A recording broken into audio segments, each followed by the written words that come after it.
Once, I attended a seminar where the instructor was lecturing on time.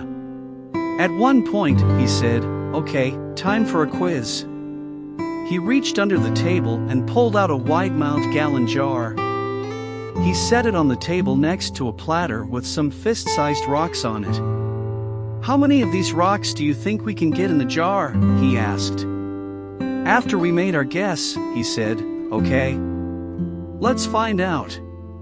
He set one rock in the jar, then another, then another. I don't remember how many he got in, but he got the jar full. Then he asked, "Is this jar full?"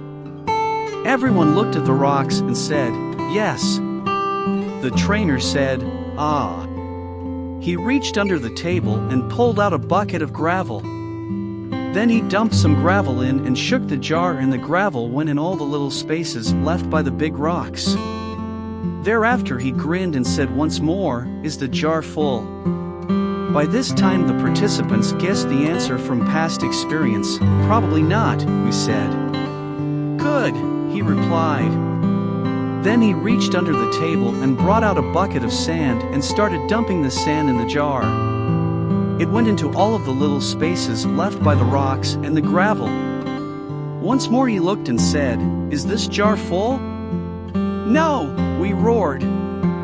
He said, "Good," and he grabbed a pitcher of water and began to pour it in. He got something like a quart of water in that jar.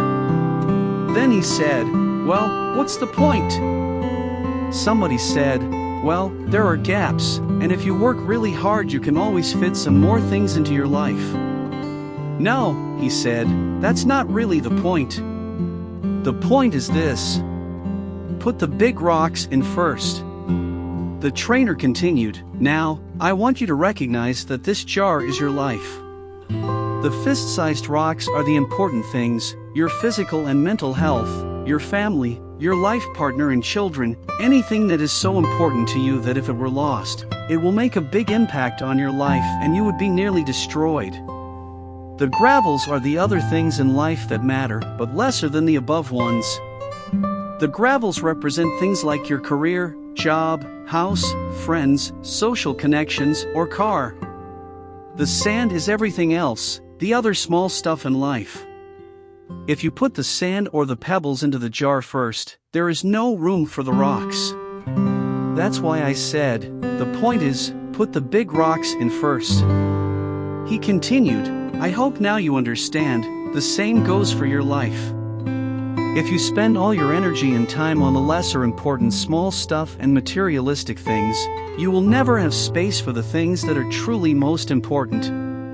Pay attention to the things that are important in your life and spend time on the important." It was great food for thought for all the participants. It changed my approach towards managing time in life. Moral of the short story on time management. The story communicates few strong lessons. First, we all need to manage our jar of time and put the big rocks, important and top priority tasks, first. Prioritizing will help us to decide which task is to be done first and which one at later stage. Second, we need to achieve balance in life. We have a lot of time wasters in life. During that time we can put gravels, moderate priority and value, sand, less priority, and water, no priority but important, as per the priority and space available. Making a balance of all these will lead to more satisfaction in life. You just can't keep focus excessively on one thing and then completely neglect the other ones. Time is gold, it's precious. Spend it wisely and stop wasting time on unimportant things. Focus on the rocks, stop wasting time. Please like, subscribe and hit that bell button for more videos. Thank you.